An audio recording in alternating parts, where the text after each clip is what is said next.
안녕하세요. 오늘도 사연살롱을 찾아주셔서 감사합니다. 우리나라 사람들 미국 참 좋아하죠. 더불어 영어 배우기에 혈안이 되어 있고요. 심지어 강남 극성맘들은 애기 영어 발음 잘하게 하려고 수술까지 시키는 경우도 있다네요. 영어 유치원 보내고 국제학교 보내고 아주 난리도 아니더군요. 그런데 이렇게나 인터넷 도구들이 발달한 세상에 영어 좀 못한다고 어떻게 되나요? 애를 그렇게까지 잡을 필요는 없는 것 같아요. 전 영어를 아주 잘해요. 왜냐하면 미국에서 어린 시절 몇 년을 살았기 때문이에요. 그런데 오히려 영어를 잊고 싶은 적도 많았어요. 왜냐하면 영어를 하는 순간마다 미국에서의 안 좋은 기억이 떠오르거든요. 아빠와 새엄마를 따라간 미국에서 전 완전히 밑바닥 대우를 받아야 했어요. 우리 엄마와 아빠는 성격 차이로 이혼하셨는데 아마도 그 성격 차이라는 것을 어느 날 갑자기 아빠가 만들어낸 것 같아요. 평범하게 잘 지내던 부부였는데 아빠가 어느 순간부터 성격이 칠알맞아지더니 엄마를 거의 버리다시피 일방적으로 이혼했거든요. 그러면서 딸내미인 저는 또 데려가려 했어요. 아빠의 그때 그 심보를 도저히 이해 못하겠어요. 외동딸이 나를 데려가려고 마음먹었으면 제대로 잘 키우든가 아님 아예 엄마 곁으로 보내주던가. 둘 중 하나도 제대로 이행하지 않은 채 전 심지어 다른 백인 가정에 입양이 되었다가 몇 년 뒤 파양까지 당했어요. 그 백인 가정의 경제적 상황이 악화됐다는 이유였죠. 제가 무슨 인형이나 애완동물도 아니고 조디룰림 당하듯이 이 가정에서 쫓겨나고 저 가정에서도 쫓겨나다 보니 미국 생활에 정말 신물이 나더군요. 그땐 중학생 때라 어느 정도 컸기에 저 혼자 수속 다 밟아서 한국으로 와버렸어요. 그리고는 한국에서 다시 고등학교를 제대로 졸업했고 그 고등학교 시절이 저에겐 가장 행복한 순간이었네요. 저 혼자 알바하면서 자급자족 할 수 있었거든요. 그 후로 고졸이라는 이유로 차별도 많이 받고 멸시도 많이 당했지만 그래도 미국에서의 그 악몽 같은 생활보다는 한국에서 고졸로 평범하게 살아가는 생활이 좋았어요. 우리 아빠는 미국에 날 데려갈 때 엄마한테 정희에게 최고의 교육을 받게 할 테니 연락 끊고 살자고 하고 간 거였어요. 아빠의 약속은 전혀 지켜주지 못했고 괜히 엄마 아빠의 인연만 끊어졌었죠. 그러다가 또 극단적으로 마치 영화 속 장면처럼 두 분을 다시 만나게 돼요. 제 인생을 돌이켜보면 분명 운명이라는 게 있나 봐요. 보이지 않는 끈이 저 멀리 떨어져 있는 내 핏줄들을 다시금 이어주나 봐요. 어쩜 제 인생은 이렇게 한 장면 한 장면이 다 극적이고 영화 같은지 롤러코스터를 타고 가는 듯한 이 세상이 어쩔 땐 너무 버거워서 제발 우리 딸은 제 인생 제 팔자를 담지 않았으면 하는 바람이에요. 사람은 그저 아무 일 없이 평탄하고 평온하게 사는 게 제일인 것 같아요. 그래도 결혼하고 한 6, 7년쯤 되니 제 인생이 남들처럼 평범해졌다고 생각했어요. 시댁 식구들의 악마 같은 짓이 여전히 밉긴 하지만 그마저도 적응됐다고 생각했죠. 그런데 웬걸? 시동생이 웬 결혼할 여자와 동거를 한다더니 동서가 아주 더 엄청난 여자였던 거 있죠. 보통 여자가 아니고 완전히 구라쟁이 여자 말이에요. 저만 속여먹은 게 아니라 시댁 식구들까지 아주 온팡지게 속였더라고요. 그것도 모르고 시댁 식구들은 무슨 재미교포니 사돈이 회사 CEO니 미국 교수니 난리도 아니다가 다 밝혀지게 된 거죠. 꼴의 구라쟁이 동서는 형님인 제가 고졸에 보잘것없다고 생각하여 첫 만남부터 아주 무시해대더라고요. 전 동서의 실상을 다 알고 있었기에 이걸 덮어줘 말아 하고 있다가 아주 시원하게 발설해줬네요. 다들 당황하고 충격받아 자빠지고 난리 났죠. 아주 그 장면이 얼마나 꼬숩던지요. 제가 이 시점까지 오게 된 과정을 오늘 여러분께 낱낱이 보여드리려 해요. 제 글을 끝까지 다 읽어보시면 재미있는 영화 한 편 뚝딱 본 것 같은 느낌이 드실 거예요. 비록 전 오늘까지 살아오는데 죽을 힘을 다해 힘겨운 나날도 있었지만 그렇게 부정적으로 생각하지만은 않으려고 해요. 그런 힘든 과정이 있었기에 내면이 더욱 단단해져서 앞으로 무슨 일이 닥쳐와도 눈 하나 깜짝 안 할 자신이 있거든요. 대한민국에서 저만큼 깡센 여자는 드물 거예요. 지나간 저의 세월들이 저를 그렇게 드세게 만들었네요. 이 글을 통해 대한민국 아줌마들 화이팅입니다 라고 외치고 싶었어요. 그럼 제 인생 이야기 시작해 볼게요. 저희 결혼 생활은 정말 순탄치 않았어요. 불과 최근까지도 말이죠. 앞으로도 뭐 어떻게 행복하고 좋은 일만 있겠나 싶지만 그래도 지금은 심적, 물리적 여유가 생긴 상태라 마음이 든든하네요. 정말 얼마 전까지만 해도 시동생과 이모가 절 괴롭히고 모욕하는데 아주 미쳐버리는 줄 알았어요. 그놈의 학력이 뭔지 고졸이 어쩌고 저쩌고 하면서 아예 면전에 대고 욕을 하더군요. 그래도 이혼 안 하고 버틸 수 있었던 건 물론 착한 남편 때문도 있지만 우리 딸 미래에게 이혼 가정을 만들어주고 싶지 않아서예요. 제가 이혼 가정에서 자라다 보니 정말 어려움이 많았거든요. 사실 어려움이라는 한 단어로는 표현하기 힘든 가슴 절절한 서러움이 있었죠. 어릴 적엔 우리 엄마 아빠가 이혼할 줄은 꿈에도 몰랐어요. 엄청나게 사이가 좋은 건 아니었지만 제 앞에서 싸우는 걸 한 번도 보지 못했어요. 그런데 어느 날부턴가 아빠의 태도가 달라지기 시작했죠. 아빠의 성격은 얼음장처럼 차갑고 송곳처럼 날카로워졌어요. 그 화살 끝은 엄마를 향해 있었죠. 아빠가 원하는 바가 있었던 것 같아요. 그건 바로 이혼이었어요. 전화 상담원이었던 엄마는 다소 불안정한 직업이었지만 그래도 직장은 있었기에 이혼하고도 외동딸인 절 데리고 살 수 있다고 판단했던 것 같아요. 그래서 아빠의 끈질긴 이혼 요구에 두 손 두 발 다 들고 알았다고 하더군요. 그래 정희 아빠, 당신이 그렇게 이혼하고 싶다면 좋아. 나도 나한테서 마음 떠난 남자 안 잡어. 내가 우리 정희 먹여 살릴 수 있어. 양육비만 꼬박꼬박 쳐. 당신이 원하는 대로 도장 찍읍시다 당장. 그런데 아빠가 원하는 바는 달랐어요. 누구 맘대로 정희를 데려가겠다는 거야. 나 이혼하면 미국에서 살 거야. 내가 우리 정희 최고로 교육받으며 살게 해줄 테니 당신이야말로 정희랑 연락 끊고 양육비 한 푼 받을 생각 마. 엄마는 아빠의 제안에 충격을 받았어요. 하지만 교육열이 있던 엄마는 절 미국에서 공부시키겠다는 아빠의 말에 혹했던 것 같아요. 몇 날 며칠 고민 끝에 흐느껴 울며 결정을 내리더군요. 미안하다 정희야. 엄마는 아빠랑 헤어지고 혼자 널 키우며 살려고 마음먹었는데 생각해보니 그래도 큰 세상에서 좋은 교육 받고 영어도 공부하는 게 너에게 더 좋을 것 같아. 엄마가 꼬박꼬박 연락하고 가끔은 찾아도 갈게. 먼 곳이지만 엄마랑 헤어졌다고 생각하지 말고 유학 갔다고 생각하고 공부 열심히 하렴. 알았지? 아빠가 엄마한테는 모질게 굴어도 하나뿐인 외동딸이 너에게는 잘 대해주실 거야. 정말 미안하다 정희야. 그땐 저도 너무 어려서 두 분의 대화가 대체 무슨 말인지도 모른 채 땅 따먹기 하듯 정해진 대로 따라가야 했어요. 단순히 성격 차이로 이혼한 줄 알았던 아빠를 따라 미국으로 향했죠. 그런데 이게 웬걸, 아빠를 따라간 낯선 타국에는 아빠의 또 다른 가족들이 있었어요.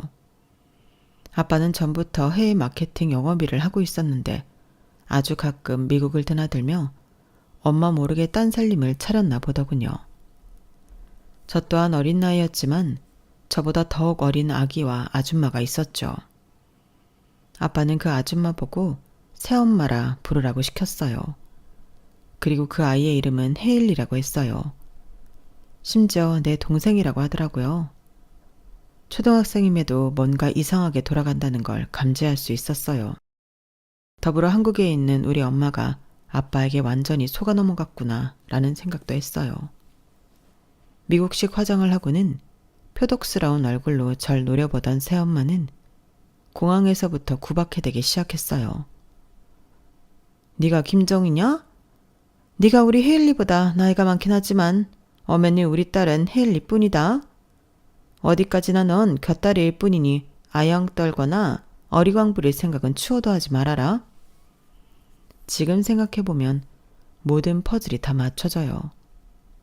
아빠는 이혼하면서 외동딸인 절 떠나보낼 수 없어서 미국으로 데려간 것이 아니라 단순히 엄마에게 양육비를 주기 싫었고 미국 생활에서 꾸준히 일할 사람이 필요했던 거였어요. 마치 식모처럼 말이죠. 아빠는 저와 있을 땐 다정하게 대해줬지만 새엄마와 있을 땐 무조건 새엄마 편이었어요. 전 물리적인 폭력을 당하진 않았지만 심적으로 점점 무너져갔어요. 맨날 미국 집에서 엄마에게 보내달라고 소리쳤어요. 난 이 집안 딸도 아니에요. 이 집안에선 오직 헤일리만 딸 취급받잖아요. 이럴 거면 한국에 있는 엄마에게 보내주세요. 내가 여기 있을 필요가 없잖아요. 그럴 때마다 아빠는 애써 상황을 외면하며 나가버렸고 새엄마에게 악역을 맡겼어요. 야, 여지껏 먹여주고 재워주고 하는 게 어디야? 넌 내가 낳은 딸도 아니잖아. 그렇게 한국에 가고 싶으면 마음대로 해. 안 말려. 제가 몇 살만 나이를 더 먹었어도 알바라도 해서 한국에 들어가 저 혼자라도 살았을 거예요. 아마도 엄마에게 온 연락을 아빠와 새엄마가 합심해서 차단했는지 엄마와 연락이 끊긴 지도 오래됐었거든요. 그래도 몇 년이 지나자 영어도 배우고 학교에도 적응하며 그럭저럭 지낼 수 있게 되었어요. 여전히 다른 가족들은 그들만 행복하게 지내며 절 가족 취급해주지 않았지만요. 겨우 적응을 끊는 지 얼마 되지도 않아 아빠와 새엄마는 갑자기 남미 쪽으로 이주하여 사업을 벌이겠다고 하더군요. 전 이 모든 게 너무 혼란스러웠어요. 아빠와 새엄마에게 눈물로 호소했어요. 그냥 여기서 계속 살면 안 돼요? 아니면 한국으로 들어가서 사업하면 안 되냐고요. 왜 또 갑자기 다른 나라로 이민을 가겠다는 거예요? 미국에서 적응하는 것도 얼마나 힘들었는지 아세요? 또 거기서 어떻게 언어를 배우고 학교 적응을 하라고요. 내 생각은 전혀 해주지도 않는 거예요? 난 아빠 딸 아니냐고요. 아빠는 제게 미안하다고 했지만 한번 생각한 건 끝까지 실행에 옮겨야 직성이 풀리는 아빠는 예전부터 생각해온 사업을 꼭 남미에 가서 하고 싶어 했어요. 곁에서 지켜보던 새엄마는 음흉한 미소를 지으며 제게 한 가지 제안을 하더군요. 그래 정이야, 너 이리 좀 앉아보렴. 이 새엄마가 우리 정이 생각을 많이 해봤는데 말이야. 너 앞집 백인부부 알지? 아기를 못 낳아서 늘 널 보면 너무 예뻐했잖니? 그 부부네 집에서 살면서 미국 생활을 계속하면 어떻겠니? 학교도 계속 다니고 말이야.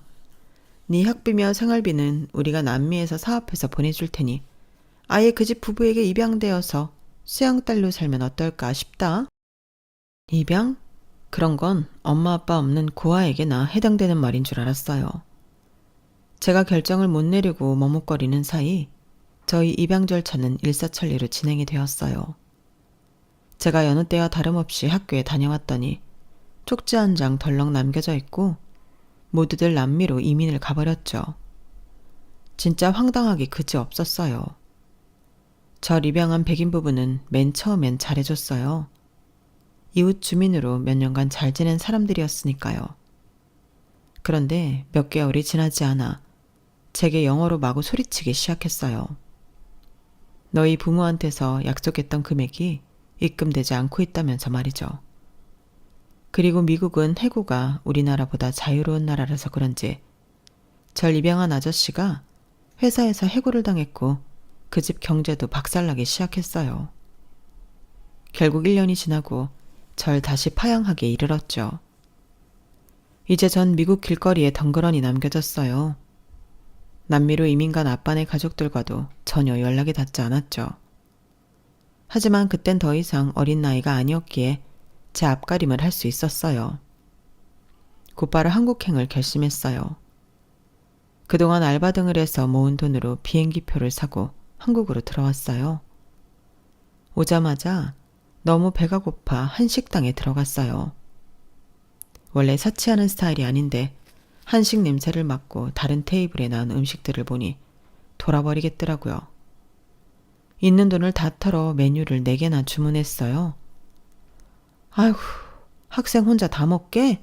이거 양이 꽤 많을 텐데? 저 다 먹을 수 있어요. 그동안 한국 음식이 너무 그리웠거든요. 김치찌개랑 해물파전이랑 순댓국이랑 비빔밥까지 다 주세요. 요즘 먹방이 대세잖아요. 그때 진짜 제가 먹는 모습을 카메라로 찍어놨으면 가관도 아니었을 거예요. 정말 걸신 들린 것처럼 와구와구 먹어댔어요. 물론 4종류 음식을 다 먹진 못했지만 허기는 충분히 가셨죠. 그렇게 한식을 배불리 먹고 나자 눈앞의 현실이 두려워졌어요. 식대를 제외하고는 제게 남은 돈이 없었거든요. 저 사장님, 갈 곳도 없고 돈도 없어서 그러는데 혹시 알바 필요하지 않으신가요? 저 정말 열심히 잘할 수 있어요. 한식 식당 사장님은 제 딱한 사정을 들으시고는 알바 자리를 내주셨어요. 에휴, 무슨 영화를 해도 될 만한 사연을 가졌구만. 부모 자격도 없는 것들이 죄지. 어린아이가 뭔 죄겠어. 여기서 일을 하고 우선 한 달치 월급 선불로 줄게. 요 근처 월세방이라도 얻고 필요한 물품도 사고 그래. 밥이야 여기서 먹으면 되니까 밥 걱정은 말고 말야. 그렇게 낯선 동네에서의 생활이 시작되었어요. 미국에서 아빠 새엄마와 함께 생활하던 때도 있었지만 그때도 절 챙겨주는 사람 없이 독립적으로 살아야 했어요. 당시에는 외로웠는데 그게 자양분이 되어 씩씩하고 야무진 사람이 될 수밖에 없었어요. 한국에 와서도 말이죠. 제가 살 거처를 마련하고 학교에 다닐 방법을 찾아 스스로 등록하고 잘 다녔어요. 밤 늦게까지 하는 식당이었는데 주인 아주머니께서 큰 배려를 해주셔서 학교에서 돌아온 오후 시간부터 밤늦게까지 일할 수 있게 되었어요. 그렇게 학교를 다니며 돈도 벌 수 있었죠. 맨 처음엔 그 동네가 어디가 어딘지도 잘 몰랐는데 그 이웃가 근처더라고요. 저녁만 되면 미용실들이 미어 터졌어요. 술집 언니들이 치장하고 다니느라고요. 맨 처음에 그 사실을 알고 난 후엔 색안경 끼고 봤었는데 뭐 그래봤자 다 똑같은 사람이더라고요. 그 술집 언니들은 평소에도 서비스 정신이 몸에 배었는지 한식당에서 일하는 절 보고 정말 친절하게 대해줬어요. 전 그 술집 언니들의 화려한 메이크업에 관심을 갖게 됐어요. 미국에서 보던 화장 기법과는 또 다른 스타일이었죠. 술집 언니들한테 이것저것 물어보며 화장하는 법도 배우고 화장품 정보도 캐냈어요. 고등학교까지 졸업한 후 대학을 갈지 말지 고민을 많이 했어요. 하지만 아무것도 없는 제게 대학 등록금은 턱없이 비싸게 느껴졌어요. 물론 미국에서 배운 영어를 통해 학원 강사 자리라도 할 수 있었겠죠. 하지만 영어만 하면 미국에서 있었던 안 좋은 기억들이 떠올라서 ABC도 입에 담기 싫었어요. 대신 평소에 좋아하던 메이크업 아티스트가 되기 위해 학원도 다니며 열심히 노력했어요. 다년간의 실전 경험 끝에 운 좋게 방송국 분장실에 계약직으로 들어갈 수 있게 되었어요. 화려한 연예인들을 직접 보니 입이 떡 벌어지더군요. 일이 고되긴 했지만 언제나처럼 정말 최선을 다했어요. 엄마는 제가 미국에 있을 때 연락이 끊겼고 아빠도 감감무소식이었으니 저 혼자 죽을 힘을 다해 살아야 했어요. 제 앞길 챙겨줄 사람은 오직 나뿐이었으니까요. 그렇게 치열하게 살고 있는데 하루는 방송국에서 한 남자 PD와 조명 스태프가 치고받고 싸우더군요. 갑자기 큰 소리가 나니 저도 무슨 일인가 싶어 근처로 가봤어요. 다른 스태프들이 싸움하는 두 사람을 마구 말렸지만 그들은 좀처럼 떨어질 기미가 안 보였어요. 아이씨, 네가 먼저 대시했어? 저 여자는 내 여자라고. 어디서 신입 스태프 쪼무레기가 감히 내 여자를 건드려? 뭐야? 저 여자가 승낙이라도 했냐? 네가 PD면 다야? 존만한 스토커 주제에 못생겨가지고 자기한테 관심도 없는 여자 뒤나 졸졸 쫓아다니고 말이야.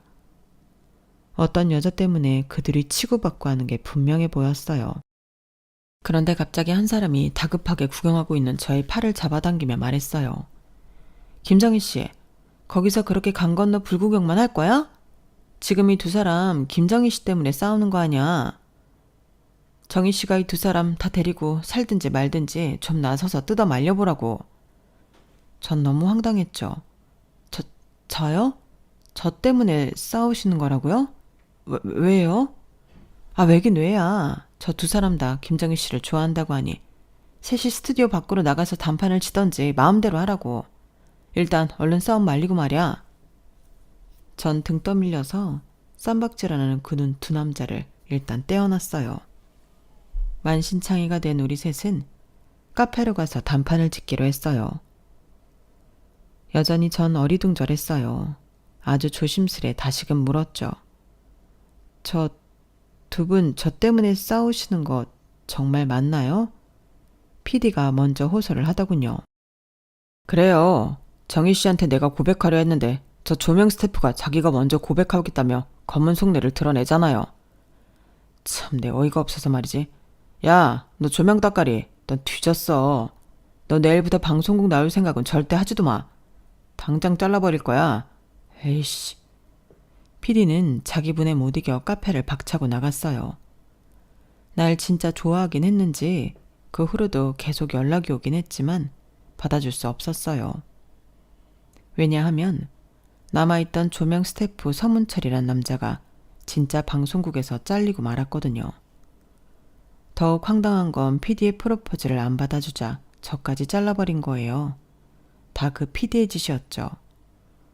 미안해요, 문철씨. 근데 그 PD가 저까지 잘라버렸네요. 졸지에 우리 둘 다 백수가 돼버렸네요. 제가 죄송하죠, 정희씨. 이왕 이렇게 된 김에 우리 정식 연인이 되면 어떨까요? 정희씨 처음 본 순간부터 고백하고 싶었는데 너무 늦어버리긴 했네요.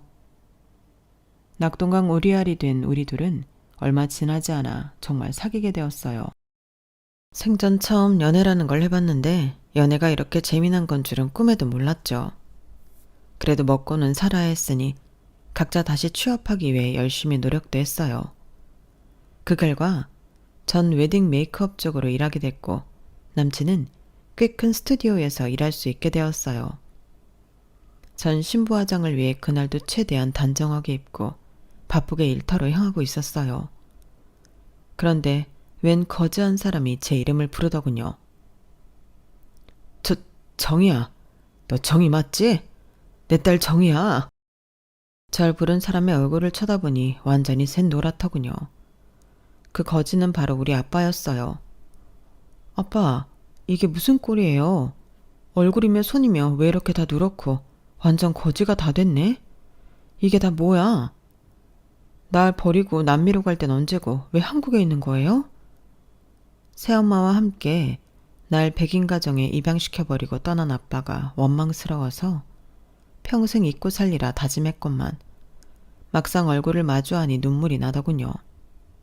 게다가 아빠의 얼굴이며 옷차림은 정말 상거지가 따로 없었어요.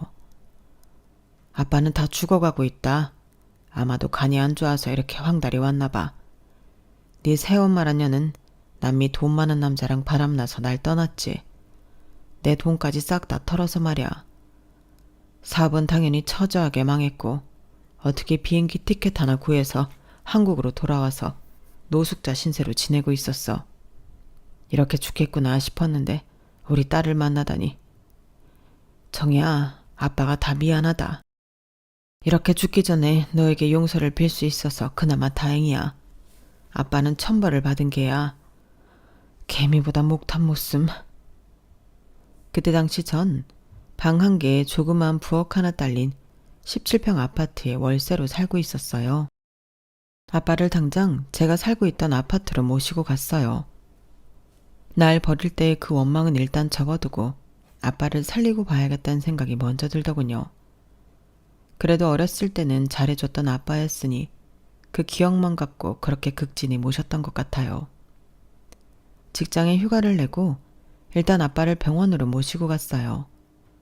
아빠는 간경화가 너무 심하게 와서 간이식을 받지 않으면 정말 오래는 못 산다고 하더군요.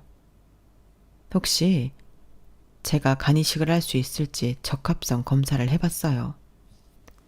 결과는 아빠의 피를 물려받은 딸이어서 그런지 가능하다고 하더군요. 아빠에게 말했죠. 아빠, 내가 아빠 살릴 수 있을 것 같아. 얼른 간이식 수술 날짜 잡읍시다. 아니다, 정이야. 우리 딸을 제대로 키우지도 못한 못난 애비한테 소중한 우리 딸의 간을 받다니. 그러면 난 진짜 사람도 아니다. 곱디고 온 너에게 무슨 일이라도 생기면 어쩌니.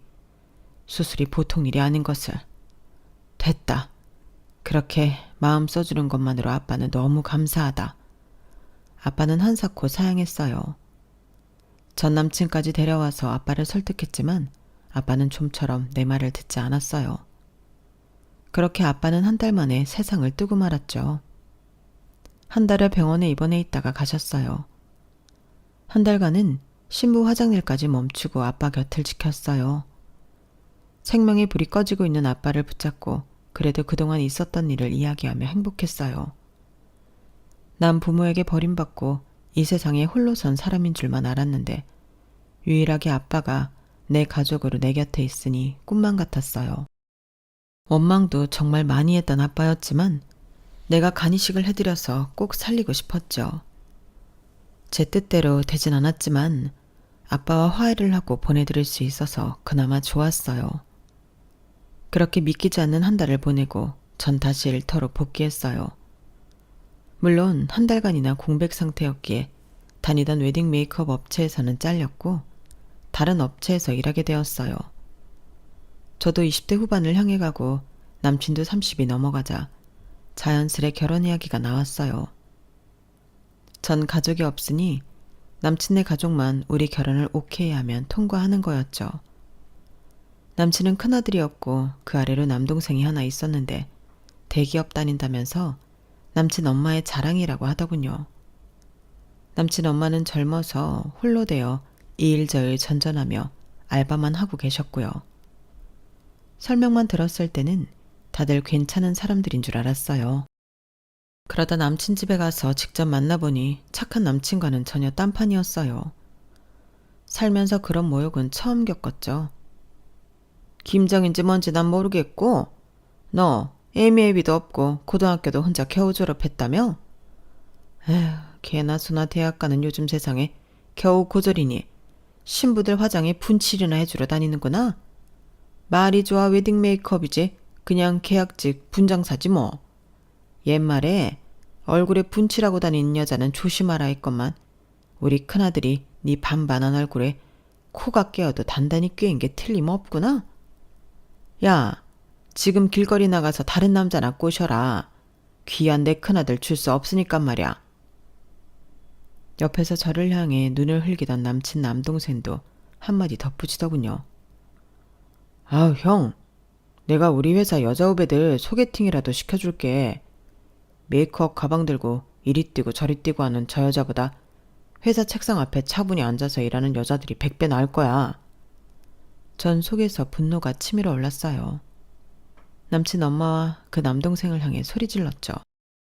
그만, 지금 처음 만나는 사람한테 이렇게까지 목을 줘도 되는 겁니까? 내가 뭐 돈 훔쳐서 생활하는 도둑놈이라도 된답니까? 열심히 돈 벌어서 정직하게 사는 사람입니다. 내가 우리 엄마 아빠랑 헤어지고 싶어서 헤어졌을까요? 그게 왜 내 탓이 되는 거죠?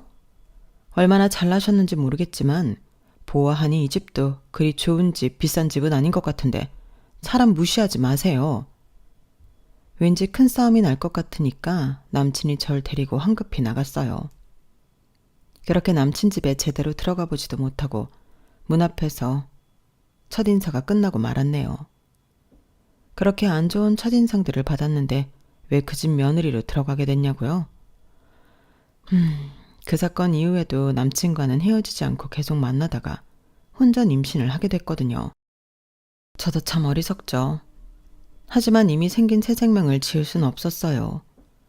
저도 물론 남친의 가족들을 다시 보고 싶진 않았어요.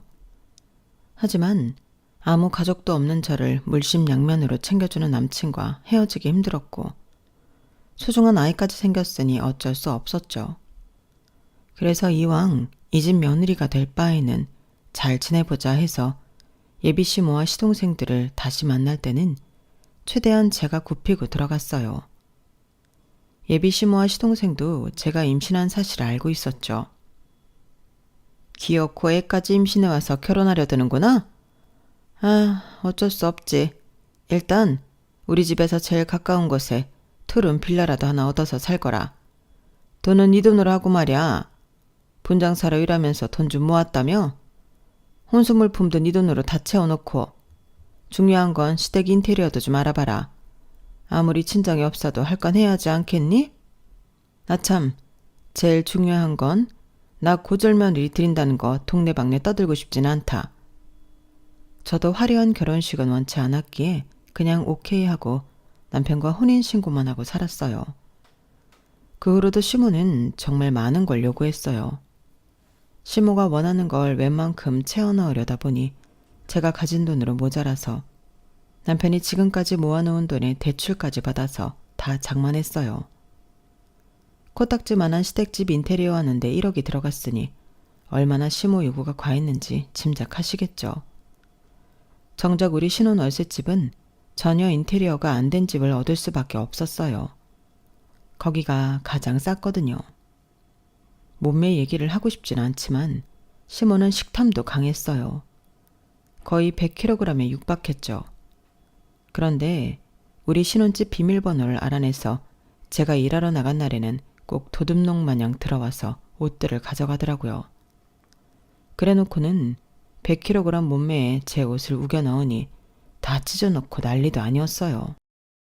심지어 구두굽을 반으로 쪼개놨더군요. 제가 뭐라고 탓하면 시모는 적반하장으로 더 화를 냈어요. 야, 너 지금 이 CM이 뚱뚱하다고 놀리는 거야? 무시하는 거야?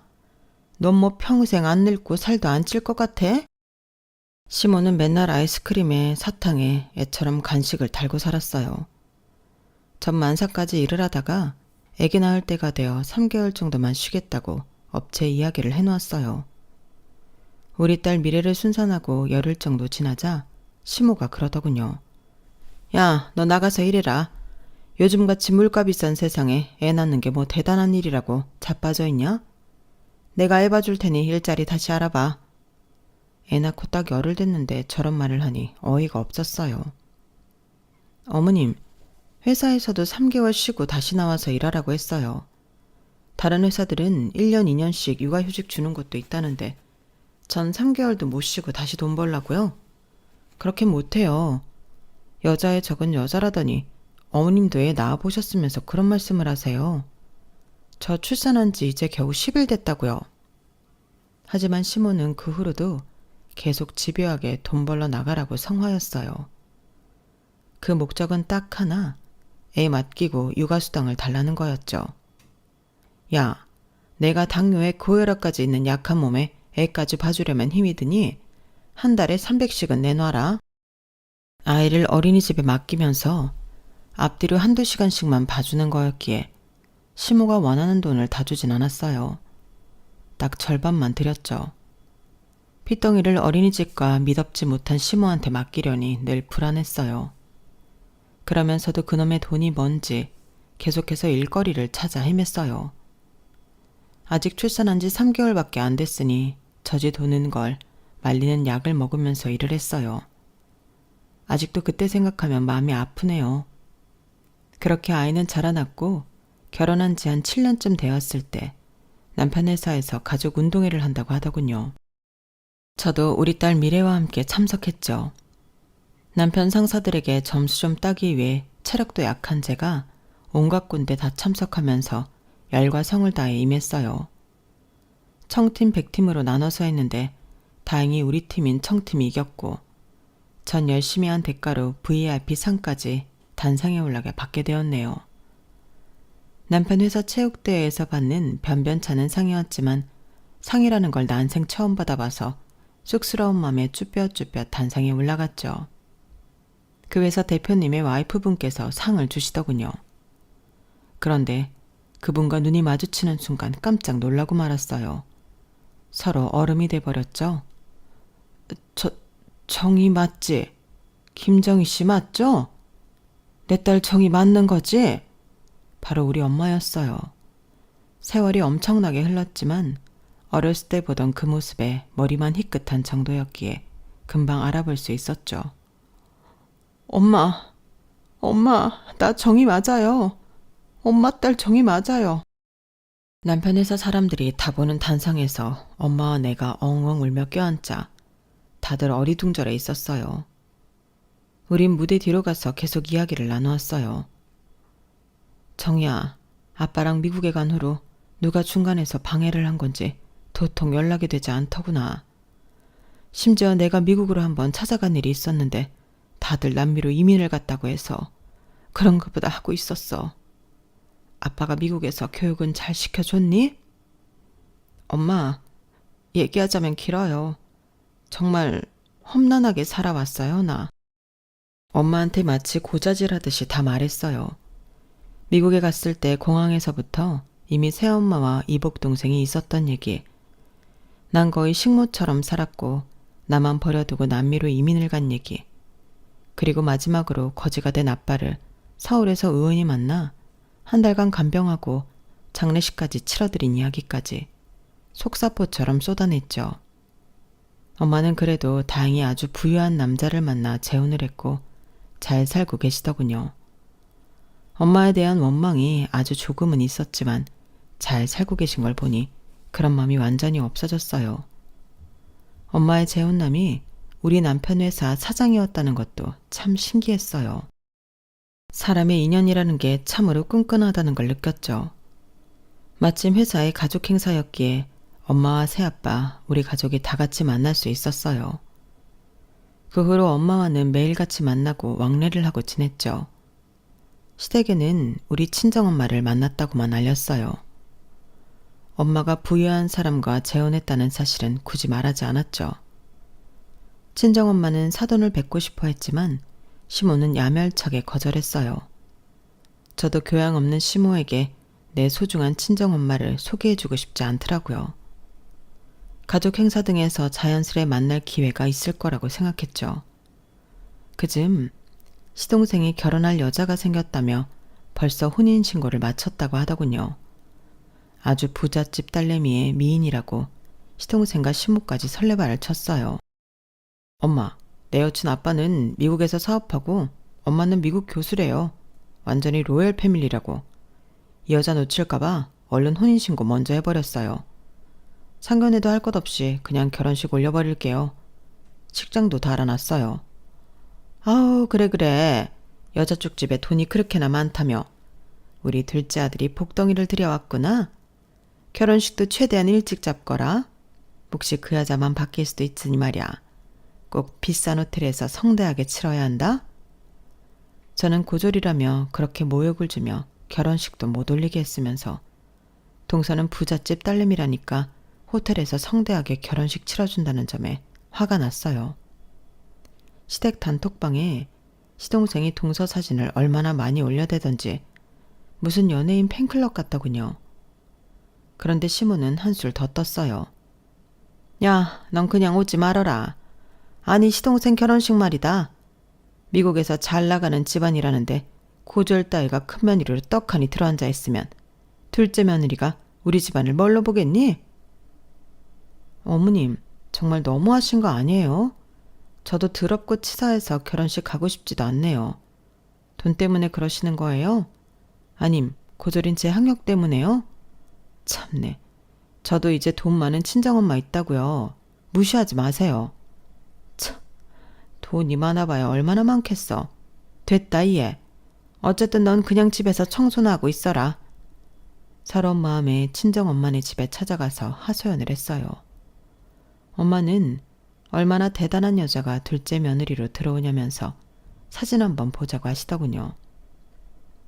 시댁 단톡방에 잔뜩 올라와 있는 사진을 보여드렸어요. 그런데 엄마가 이상한 말씀을 하셨어요. 이 여자가 네 동서 될 여자야? 아니 이럴 수가. 이 여자 꽃뱀이야. 반반한 얼굴로 이 남자 저 남자한테 거머리처럼 들러붙어서 첩질하는 여자애라고. 엄마가 강남에 살고 있잖니.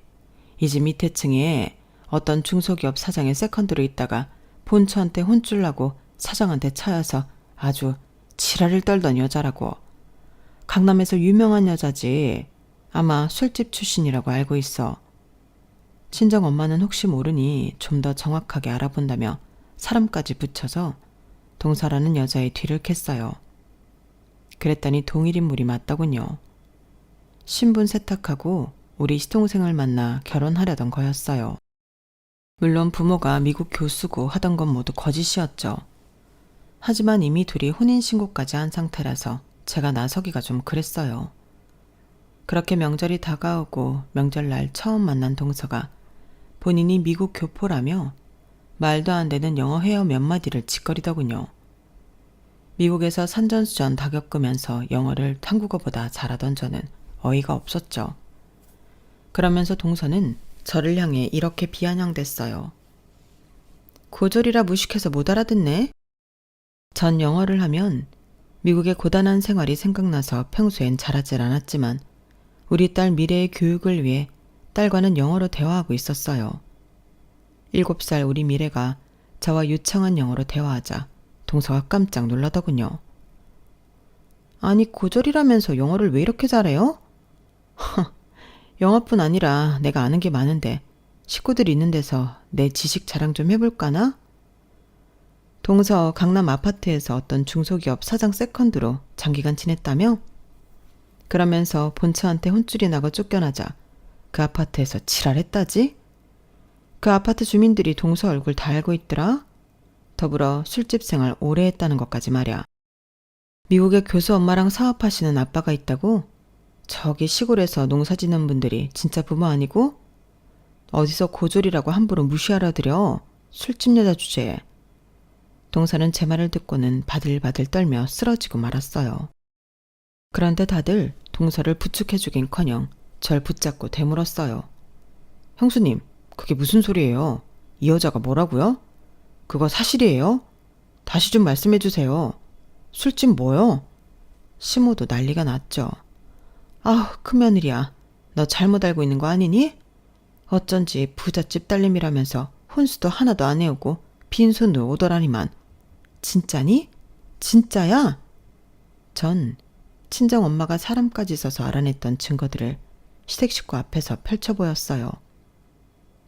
더 필요하시면 중소기업 사장 본처라는 여자와 전화 연결이라도 해드릴게요. 다 알고 있으니. 그날 이후로 동서라는 여자는 시댁에서 쫓겨난 것은 물론 시동생은 현재 혼인 무효 소송을 진행 중이라고 하네요. 동서고 나발이고 그 여자보다 오랜 시간 절 무시해왔던 시동생과 시모와도 빠이빠이 했어요. 남편과 상의하에 영 끊고 지내기로 했거든요. 전 친정엄마 명의의 강남 아파트에서 엄마 카드 쓰면서 편하게 지내고 있어요. 엄마가 지금껏 제대로 보살펴주지 못한 걸 한풀이 하시겠다면서 경제적으로 엄청나게 지원해주고 계세요. 그렇다고 지금까지 생활과는 많이 다르게 펑펑 쓰고 있진 않아요. 하지만 확실히 돈이 있으니 마음의 여유는 생기네요. 아참, 오늘도 시모한테서 돈 좀 꺼달라는 문자가 오긴 했는데 그냥 씹었어요. 그동안 들인 돈만 해도 꽤 되기에 앞으로는 알아서 사셨으면 좋겠네요. 시댁에서 구박받고 무시당하며 집안일 다 하면서 용돈까지 드린 걸로 제 몫은 다 했다고 생각하거든요. 이제 평생 서로 얼굴 안 보고 왕래도 없이 살 생각입니다.